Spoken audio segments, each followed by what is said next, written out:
ദൈവത്തിന് സ്തുതി. പ്രഭാത കിരണത്തിലേക്ക് സ്നേഹവന്ദനം.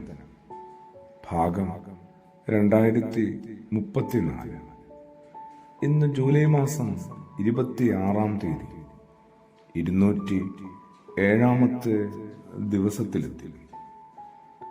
മരുഭൂമിയിൽ ക്രിസ്തുയേശുവിനുണ്ടായ വലിയ പരീക്ഷണം,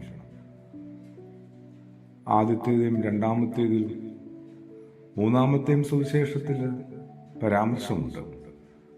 1-ലും 3-ലും 4-ാം അധ്യായത്തിൽ കാര്യമായ വിവരണവും വിശുദ്ധീകരണവുമുണ്ട്.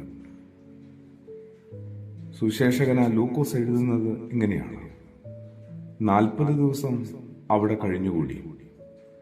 ആ ദിവസങ്ങൾ അവനൊന്നും ഭക്ഷിച്ചിരുന്നില്ല. അവസാനം അവനും വിശന്നു എന്നുള്ളത് ഒരു അത്ഭുതകരമായ കാര്യമൊന്നുമല്ല. അതും 40 ദിവസത്തെ ഉപവാസത്തിന് ശേഷം. ആർക്കാണ് വിശക്കാത്തത്?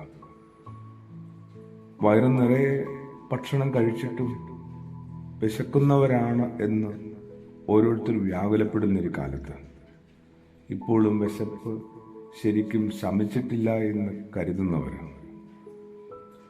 അവസാനം അവന് വിശന്നു. ഏതൊരാളെയും ഇത്തരം ഒരു വിശപ്പ് കാത്തിരിപ്പുണ്ട്, തൊട്ടടുത്ത് എവിടെയൊക്കെയോ. അതൊരു പ്രാർത്ഥനയ്ക്കും ഉപവാസത്തിനും ഒരുക്കത്തിനുമൊക്കെ ശേഷമായിരിക്കാം എന്നത് കുറെ വിചിത്രമായ, നമ്മളെ വിസ്മയിപ്പിക്കുന്ന, അതിലപ്പുറത്ത് ഞെട്ടിപ്പിക്കുന്ന, ഭയപ്പെടുത്തുന്ന ഒരു കാര്യം തന്നെയാണ്. അപ്പോൾ അവന് വിശന്നു. അപ്പോൾ പിശാച് അവന്റെ അരികിൽ വന്നു. വിശക്കാനായിട്ട് നോക്കിയിരിക്കുകയാണ് ഈ കക്ഷി.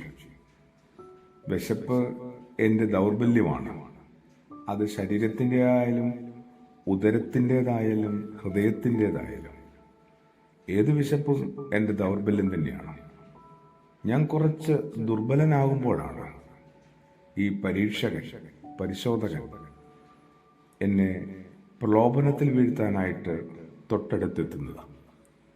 അതുവരെ പരിസരത്ത് തന്നെ ഉണ്ട്, എന്നെ കാര്യമായി നിരീക്ഷിച്ചുകൊണ്ട്. എന്തായാലും ക്രിസ്തുയേശുവിന് മരുഭൂമിയിലുണ്ടായ കടുത്ത പരീക്ഷയെ മറികടന്നു എന്ന് നമുക്കറിയാം.